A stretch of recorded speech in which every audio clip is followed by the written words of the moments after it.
Welcome to Catholic Views. I'm your host, Renee Kranz. Today on the show, we will have Father Scott Trainer and Sean and Jen Dalton on the show to talk about family life and the church and a wonderful family camp that is going to be happening at Broomtree soon in June. First, we have Dr. Chris Bergwald. He's just smiling at me. Like, that's because it took us 22 takes to get to this. Folks, not my fault. We want bit of a rough start, but we're here. Here we are. Did you? I worked with Sean. Do you know that? Yes, I knew he used to be Did it come here. up?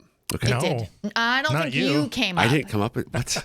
But I think it did come up that he used to be here, yes. I got here and then Sean left about 6 months later. Right. So what does that? Because tell he was you? like, Smart no man. way. So once again, happy Easter. Happy We're Easter. still in the Easter season. Yes. Today is the Third Sunday of Lent. and its official name is the third Sunday of Lent. You just said Lent. Lent. Easter. Should we start over again? No, take 24. And what's the official name of the third Sunday of Easter? The third Bill? Sunday of Easter. I had it. So the reading for today is from Luke 24. It's actually one of my favorite passages in the Gospels is Jesus with the two disciples on the road to Emmaus. But this is right after that, when the two disciples, they recognize it was Jesus in the breaking of the bread. They run back and tell the apostles and the other disciples what happened. And then, so this is the reading for today. It picks up kind of there, and the two disciples recounted what had taken place in the way and how Jesus was made known to them in the baking of the bread. While they were still speaking about this, he, Jesus, stood in their midst and said to them, so pop quiz, Renee, Bill, maybe, what did Jesus say? So this is the first time in Luke's gospel that Jesus appears to all of the disciples together, or the apostles at least, or at least many of them. Do you know what he I says? think I know what he says. Do you know what I he think I know what he says too. Okay, ready? 1, 2, 3. Peace be with you. Good job, Yep. Bill. Way to join me.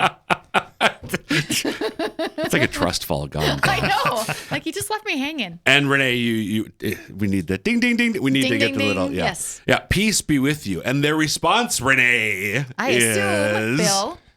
Is this Vatican II or is this This and with is- your spirit? Yes. Oh, nice. No. No. I do not know what it is. But they were startled and terrified and thought that they were seeing a ghost. Oh, yes. So I think that's good for us to remember. So this is the thing I'm focusing. I think it's good for us to put yourself in the shoes of the apostles, right? He's died. I abandoned him. So did we all, except for John and John. Friday, Saturday, it's Sunday morning now, or at this point, now it's later on Sunday. It's Sunday evening when this happens. And already, so rumors have started to spread. Mary Magdalene came back. I've seen the Lord. And people, okay, what's going on? Peter and John, the tomb was empty. But when he actually shows up in their midst, they're terrified. Mm-hmm. They were startled and terrified and thought that they were seeing a ghost. And I think we can say, "What, guys? What's wrong?" But it's important to remember this has never happened ever before in the history of everything. Right. And not since in the same correct. way. Correct. Right. So I think we have to cut them a little bit of slack for being so. And yeah, it just shows it's a good. It shows to me the reality. So they think they're seeing a ghost, and then he says to them. So the English, he said, "Why are you troubled?" And I like to think of, guys, what's the problem? You're dead. Why? That's what they're thinking. And why You're do dead. questions arise in your hearts? Look at my hands and my feet. It's me. That is I myself. It's really me. Touch me and see, because the ghost does not have flesh and bones as you can see I have.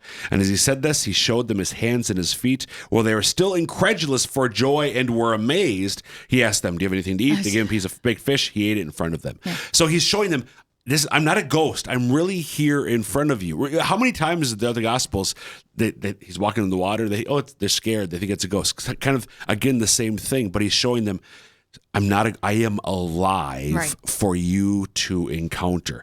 And I think the thing for us as we're reading this, you and I have talked a lot between Biblical Bites and Ignition, and maybe in Catholic Views, we've talked a lot about the reality of the resurrection, what it means and what it doesn't mean. Mm-hmm. Jesus came back body and soul from the dead. Right. He's not a ghost. He's here for them to see and touch. And I just think as we're continuing throughout this Easter season, as we look ahead, what does this matter for me? Just as Jesus rose from the dead himself, just as as Mary was assumed body and soul into heaven, that's his will, that's his desire for you and me one day as well. He rose from the dead 2,000 years ago, so that hopefully you and I can as well in the future. Yeah, thank goodness, because we're going to need his help. Amen. Yeah. Thanks, Dr. B. You bet.